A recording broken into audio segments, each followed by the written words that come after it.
That rally is being organised by the Newcastle Trades Hall in response to a call from the State Labour Council for a week of protest action. Meetings of union officials have arranged for as good a roll-up as possible, with each union also organising individual strikes and bans. There was no loading or unloading of ships in Newcastle Harbour today, a consequence of a series of rolling stoppages by the waterfront group of unions. The Transport Workers Union has already stopped deliveries of fuel to all government instrumentalities apart from police, fire and ambulance. The TWA is also considering banning delivery of building materials to the Hexham Bridge and Carrington grain silo sites. Great impact will be felt in the region on Friday when all Federated Ironworkers Association members have been asked to strike. This will stop production at BHPs, tube makers, Comsteel, Alcan, Tomago and Ganinans and hundreds of other smaller metal workshops. It's believed Public Service Association members and teachers will be holding their own rallies early next week.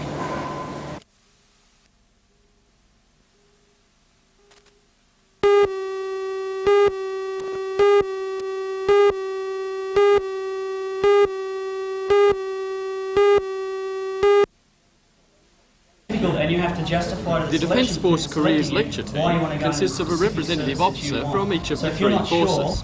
For 5 months they travel about the state expounding the virtues of a Defence Force career to Year 10, 11 and 12 students. Each officer gives details of careers in his particular service, as well as providing information on the new Combined Defence Force Academy in Canberra. The response from the students has been good. Team Leader, Flight Lieutenant Michael Barnsley.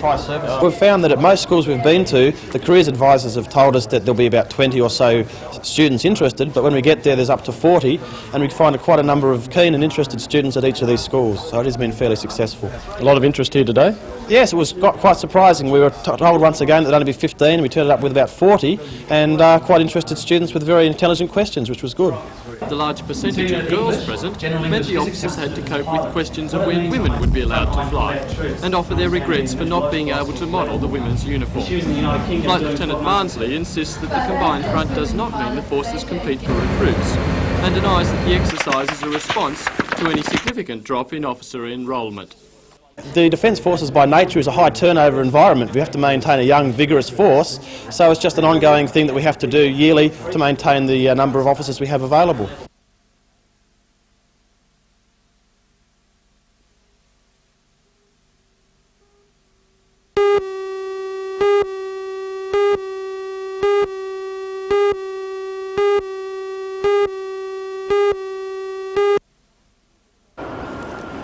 Like hundreds of disabled children around the region, the children from South Street School at Maitland look forward to their morning with Riding for the Disabled. This is the first time 5-year-old Luke has ever been on a horse, and there's some initial apprehension. Riding provides these children with confidence, helps them with their balance and is fun. The teachers tell of how they become physically stronger and they become more animated after their time with the horses. All the people who work for Riding for the Disabled are volunteers, and to them falls much of the responsibility for raising funds.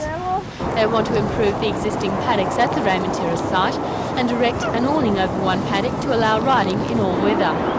A major fundraising initiative is a family night called a Gala Night of Horses at the Lochinvar Equestrian Centre.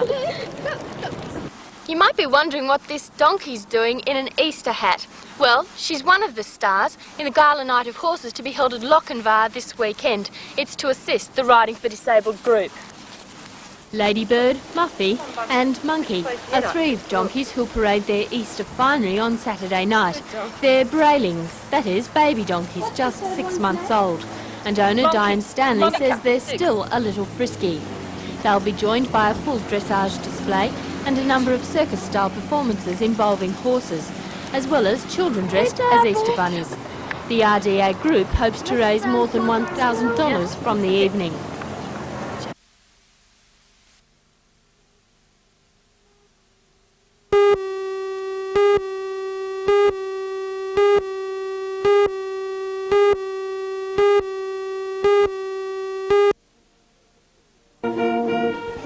Hopetown is a school providing educational and recreational facilities for mildly affected intellectually, physically and emotionally handicapped youth aged from 12 to 16. Located in a rural setting just east of Wyong, the school will eventually cater for 64 children, half of them residential, although at the moment only 20 are there. 2 years and $2 million have been spent by benefactor, Deputy Chairman of Westfield Holdings, John Saunders, who arrived in Australia 36 years ago as a refugee and said he has established the school to give something back to the country that has given him so much. Former Premier Neville Wran is on his board there. There was a long list of luminaries, the pinnacle being Prime Minister Hawke, another personal friend of John Saunders, who was invited to perform the official opening. In fact, it was all a very friendly occasion, with Mr. Wran's wit sparkling as usual. You don't really have to get on your knees to the Prime Minister. If I'd known, I'd have brought another chair. The Prime Minister spent as much of his little available time as possible chatting to pupils before emerging onto the veranda to face the gathering. In his address, Mr. Hawke paid tribute to the founders of Hopetown. By focusing on potential rather than limitation, and by building an environment totally dedicated to helping students overcoming whatever mild disability they have, you will seek here to accelerate their adaptation to the rigours and the demands of regular school or work. The opening ceremony concluded with the traditional tree planting, with the Prime Minister being helped by Mr. Saunders. There were no half measures either. The couple went so far they even ran out of soil. While Mr. Hawke's visit was a brief one, he has left the Central Coast with a valuable facility, destined to be the model for other similar institutions to come. It's a great pleasure to call the official part of the proceedings to a close.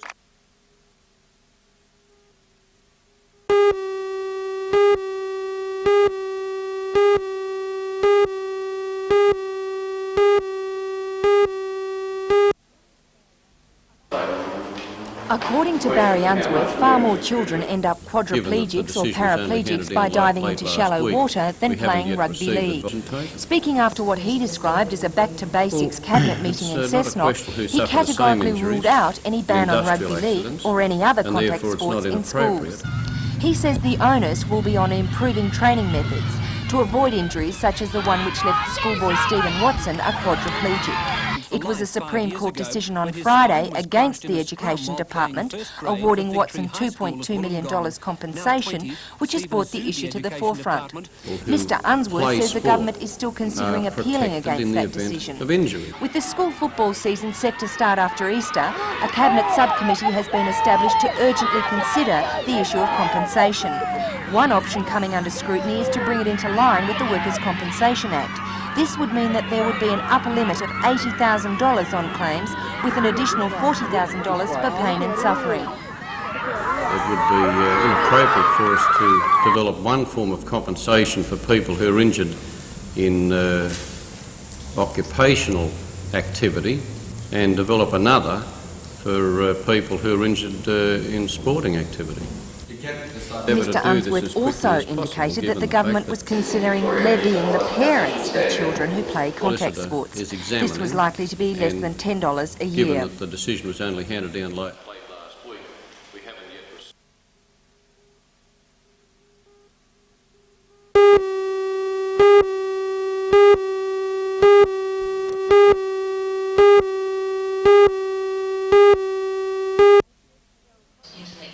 Bell Cottage in Mayfield has been operating since late 1984.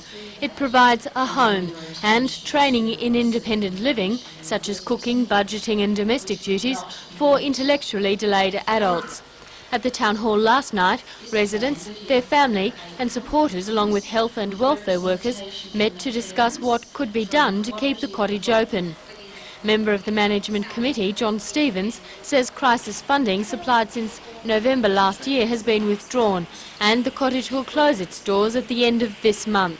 The problem we're facing, but, is that we won't be able to hear back from them until May sometime, and finances won't come through till the next financial year. Therefore, we have a gap there between the 30th of April when Bell Cottage closes and the new financial year, and that's a real worry for everyone. The Richmond scheme has provided crisis funding but cannot support the cottage permanently. That scheme only assists already institutionalised people to move into the community.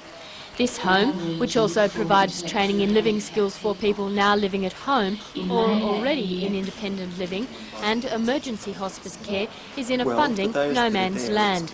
Year by year, its future cannot be guaranteed unless one government authority accepts the cottage as its responsibility. I think what's important is that some of the people that have family have tasted some of being independent, and they'd like to continue that, and they'd like to learn more, and they'd like to eventually become independent citizens. And if Bell Cottage closes, then that's lost.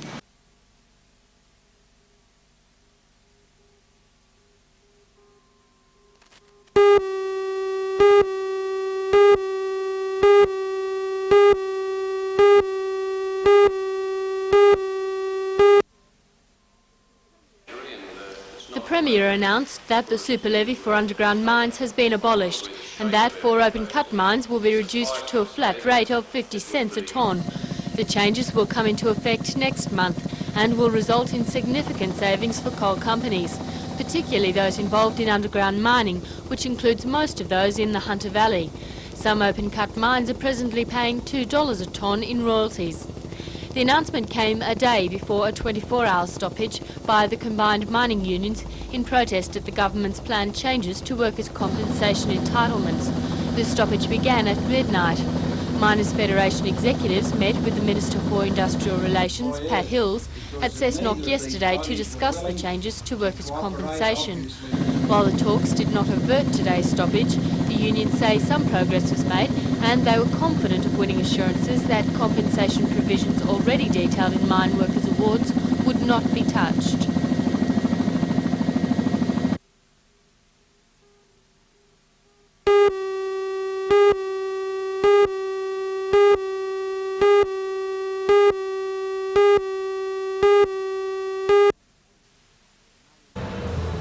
The name and age of the rider of the pushbike is not known at this stage, although police believe he was in his late teens.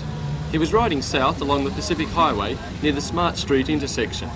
Police say the driver's door of this Commodore wagon was opened, striking the cyclist and knocking him into the path of a semi-trailer. Police say he was killed almost instantly.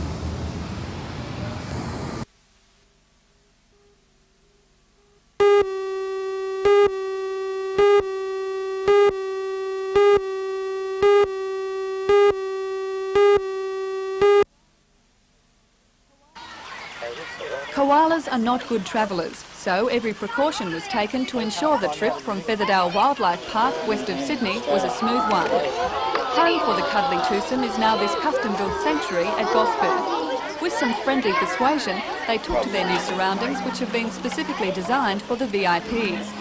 Both the male and female are 18 months old and were born and bred in captivity. This pair will be joined by a third koala in a few months' time. Meanwhile, the excitement of new arrivals was not confined to this enclosure. The Galapagos tortoise hut was also abuzz with tension. After a year's separation, two of the endangered reptiles were reunited. Both tortoises are battle-scarred. One broke its shell and had to have it fiberglassed back together. The other has a misshapen shell due to a vitamin deficiency. She had been on loan to Adelaide Zoo for mating, but after many fruitless efforts to propagate the species, the zoo discovered she was a he and packed him back home.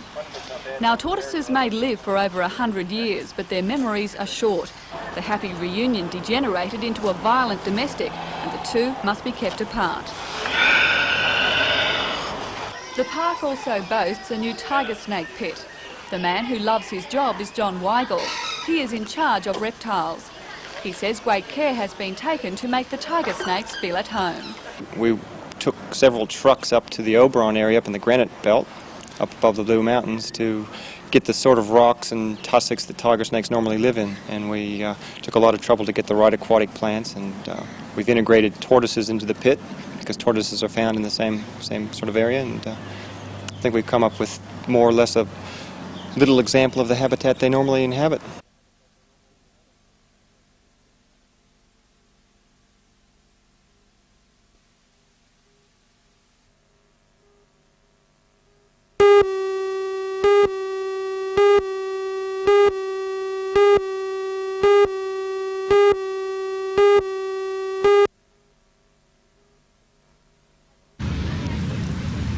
prelude to the big game, Francis Xavier High School will meet Erina High in the Commonwealth Cup.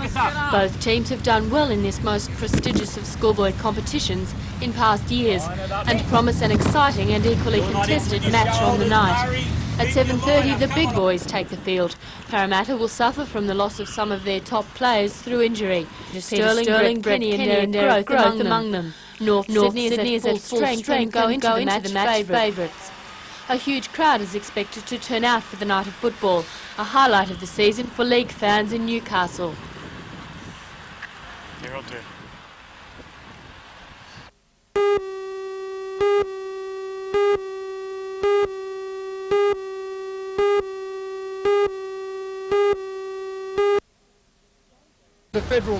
Today's opening is the kind of event that politicians hanker for. Plenty of razzle-dazzle and time for public relations. Both Public Works Minister Laurie Brereton and Federal Transport Minister Peter Morris were on hand to see one of the worst bottlenecks in New South Wales removed.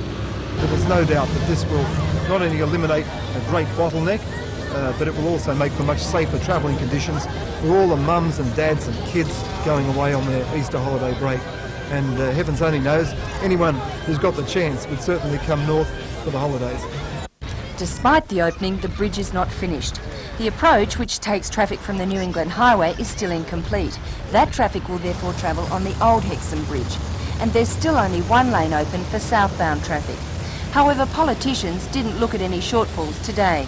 Instead, they focused on what had been achieved. Be that as it may, look, the real thing is here we have $26 million, $6 million on the northern side of Raymond Terrace, more than $30 million being spent on providing this region with a new bridge, duplication of carriageways, much better facilities for people to move about, much safer road facilities. And sure, in a project of this nature, it's complex, it's difficult, there's bound to be problems, they're behind us. After the mandatory speeches, a plaque was unveiled commemorating the project, which has cost about $26 million. Then a ribbon was produced. Department of Main Roads organisers had not put the ribbon up earlier, fearing that someone might do a de Groot and open it ahead of time. But today, the opening was left to those for whom it was intended. And then both ministers took to an FJ motorcade and christened the new bridge. But it was not only the Hexham Bridge which was discussed today. Mr Brereton made it clear that a decision on the minimised section of the F3 freeway would be made in the next few days.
Hello. Hunter Valley dairy farmers met with Primary Industry Minister John Kerrin today here at Singleton to discuss the latest developments in the milk trade war with Victorian producers. I'll have a report on the outcome of that meeting tonight. For all the news, join us tonight at 6.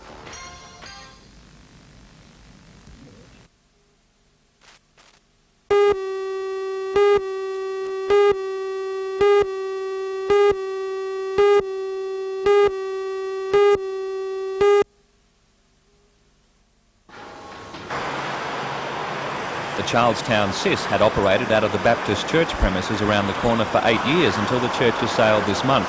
The church building has been bought by Radio 2KO, which plan to move its studios from the current Central City premises in Hunter Street.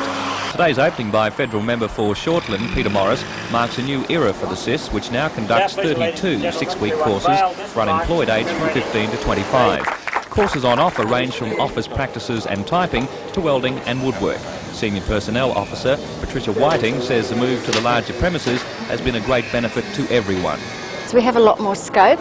We now have a workshop area underneath where we can run welding and woodwork and various courses where we just couldn't operate like that before. We were too confined in the space that we were in. At present, 250 young unemployed are undertaking courses. In the 8 years it's been operating, 12,000 people have taken courses at the Charlestown SIES, with 1,200 having found jobs.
Sergeant, what did you find when you came on the scene this morning?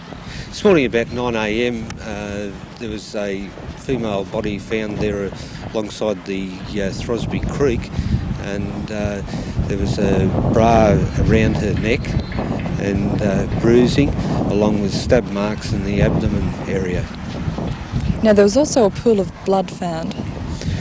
Away from the body there was a pool of blood, small pool of blood found, and from there was drag marks which lead over to where the body was actually found. Do you believe she was murdered here? At this stage our inquiries believe that she may have been murdered elsewhere. Is there any motive for this murder? No, not at this stage. Right, that's fine. That's it. Yeah, thanks, Okay, Sergeant. thanks. I'll give you a ring. Okay.